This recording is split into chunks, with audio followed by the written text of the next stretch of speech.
Olá pessoal, tudo bem? Meu nome é André Lúcia e eu estou aqui com a doutora Camila Pintarelli. Ela trabalha aqui na Procuradoria e ela fez um trabalho muito ótimo no contexto da pandemia. Ela ajuizou uma ação constitucional ordinária que foi merecedora do prêmio do Estado em Juízo 2022. E ela vai estar aqui relatando um pouco de como que foi essa ação e de como que ela procedeu neste caso tão importante para o Estado de São Paulo. Muito boa tarde. Queria inicialmente cumprimentar o Centro de Estudos por essa iniciativa inovadora de poder permitir com que os procuradores contem um pouco dos bastidores da nossa atuação em casos determinados e casos relevantes, como é esse que você mencionou, que motivou aí a entrega do Prêmio Estado em Juízo ao meu colega Daniel Tolentino e a mim no último início aí do mês de novembro. Como a Andronice comentou, essa ação é uma ação civil originária, número 3518, que foi distribuída à relatoria do ministro Ricardo Lewandowski em agosto de 2021, tratando justamente da distribuição de vacinas no contexto da pandemia. Nossa, que interessante. Foi realmente uma atuação muito diferente e inédita. Naquela ocasião, a gente já estava com a vacinação em andamento, nós estamos falando aqui de agosto de 2021, a vacinação começou em janeiro de 2021, exatamente no dia 17 de janeiro, e em agosto nós estávamos saindo da segunda onda, que motivou aquele aumento de internações, e com a vacinação aí em curso, mais ou menos na faixa etária de 30 anos. A vacinação da Covid, ela tem uma sistemática diferente das vacinações ordinárias. Vocês devem se lembrar que quando a vacinação começou, ela envolvia a aplicação de 2 doses, envolvendo o contingente populacional total do Brasil acima de 18 anos. Então, demandava do poder público uma logística bastante insólita e muito bem organizada para atender todo esse público. Muito bem, o que aconteceu, André Lúcio, naquela ocasião? Em agosto, até agosto de 2021, o Ministério da Saúde encaminhava os imunizantes para os estados a partir das chamadas pautas de distribuição. E o que eram essas pautas de distribuição?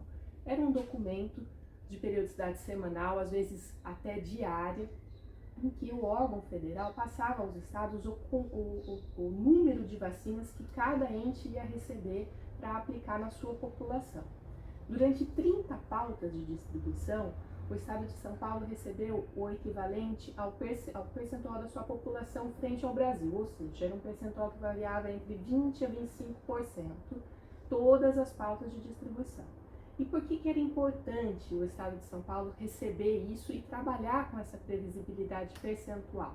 Porque nós temos 645 municípios, são 645 secretarias municipais de saúde que se organizavam para divulgar esse calendário de vacinação para a sua população e para organizar também os seus funcionários nos estabelecimentos públicos para possibilitar o atendimento e a vacinação. Então receber esse percentual e trabalhar com esse quantitativo possibilitava ao Estado de São Paulo uma previsibilidade. Vou receber aquele quantitativo, então eu me organizo para as próximas semanas trabalhar com esse quantitativo. E o que aconteceu em agosto de 21, André Lúcia? Subitamente, o órgão federal alterou o critério de distribuição de vacinação, após 30 pautas de distribuição, e passou a mandar para o estado de São Paulo exatamente a metade do que ele recebia. Então, se o estado de São Paulo, em números exemplificativos aqui, recebia 1 milhão de doses de imunizante, passou a receber 500 mil doses.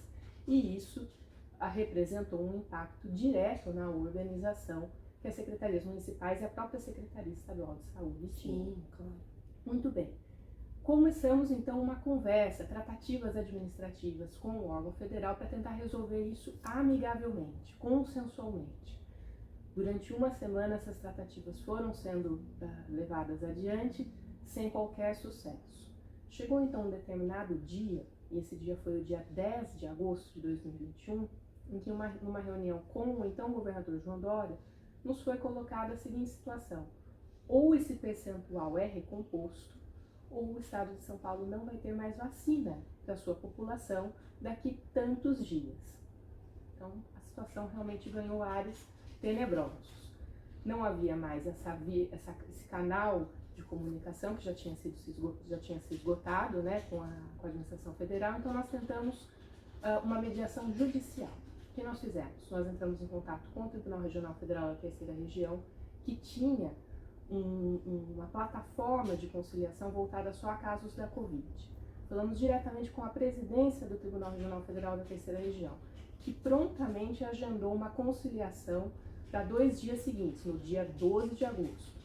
Essa conciliação, essa tentativa de conciliação, envolveu o Ministério da Saúde, a Secretaria da Saúde aqui, a Advocacia Geral da União, o Ministério Público Federal, o Ministério Público Estadual, a Procuradoria Geral do Estado, enfim, todos os atores envolvidos nessa grande missão da vacinação da população do Estado de São Paulo. A conciliação foi presidida pelo próprio presidente do Tribunal Regional Federal da Terceira Região, que mostra a importância do assunto e a importância do tema ali que a gente estava debatendo no momento, como era sensível aquele momento. Depois de quase 5 horas de reunião numa tarde, essa reunião a gente fez, eu lembro como se fosse hoje. Nós fomos todos para a Secretaria de Estado da Saúde, fizemos a reunião por videoconferência lá dentro da Secretaria de Estado da Saúde e depois de 5 horas, André Lúcia, não tivemos sucesso. Até achamos que a negociação estava progredindo e a gente iria conseguir resolver consensualmente, mas não houve solução. Saímos de lá, já era início da noite, voltamos aqui para o prédio da Pamplona e junto com o meu amigo Daniel, que é o meu parceiro de prêmio, redigimos em coisa de 3 horas a ação civil originária 3518, que foi ajuizada naquele mesmo dia, perto das 9 da noite. Nossa, que trabalho rápido. É um trabalho rápido, de responsabilidade, sim, de importância e de muita complexidade. Sim. Por que, André Lúcia? Porque nós não tínhamos nada jurídico, nada legal para fundamentar aquele pedido. Nós nos baseamos no princípio da segurança jurídica e na lei de introdução às normas do direito brasileiro. Foi uma ação maravilhosa de ser redigida por conta desse ponto principiológico, mas ao mesmo tempo uma ação de extrema responsabilidade, porque cabia à Procuradoria Geral do Estado naquele momento resolver aquela situação. Muito bem, ajuizamos então a ACO na noite do dia 12 de agosto, ela foi distribuída, como eu disse inicialmente aqui pra gente, a relatoria do ministro Ricardo Lewandowski, e nos dias que se seguiram, nós tentamos várias vezes falar com o ministro, a então Procuradora-Geral do Estado, doutora Lia Porto, também entrou em contato com o gabinete do ministro, expôs a gravidade do cenário que se avizinhava aqui para o Estado de São Paulo e ficamos no aguardo. No dia 13 de agosto, era uma sexta-feira, na noite daquele dia, nós tivemos conhecimento de que a ação tinha movimentado por conta de uma petição da União. Naquele mesmo dia, André Lúcia, 11 horas da noite, nós também peticionamos no processo, ou seja, estou dando esses detalhes para a gente ver aqui como o assunto estava candente, nossa preocupação, nosso envolvimento com aquilo para fazer dar certo. Muito bem, os dias foram se passando, como eu havia comentado, e no dia 17 de agosto veio então a boa notícia. A liminar foi parcialmente deferida, mas estava assegurada a continuidade do fluxo de remessa vacinal aqui para o Estado de São Paulo. E essa decisão, até é interessante citar, que ela foi muito relevante nos dias que se seguiram, porque dessa decisão nós não apenas garantimos a continuidade do fluxo das vacinas que nós havíamos perdido, mas nós garantimos para o futuro, e depois com a continuidade do trâmite desse processo, a completude do esquema vacinal como um todo, porque você deve se lembrar que posteriormente àquilo ficou estabelecida a necessidade de 3 doses de vacina.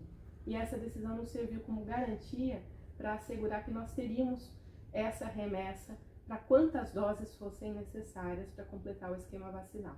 Então foi um trabalho assim que enche tanto o Daniel como eu de muito orgulho por a gente poder ter contribuído, assim, na nossa pequenez, ter contribuído com uma atuação dessa que reverteu tanta coisa boa para o Estado de São Paulo e para a nossa população, e ter atuado num momento tão crítico da pandemia. Essa ação ela se soma a outras que nós ajuizamos também nesse momento tão crítico e nos enche realmente de muito orgulho. Elas refletem, André Lúcia, o trabalho de todos os procuradores do Estado, todos os servidores, todo o mundo da PGE.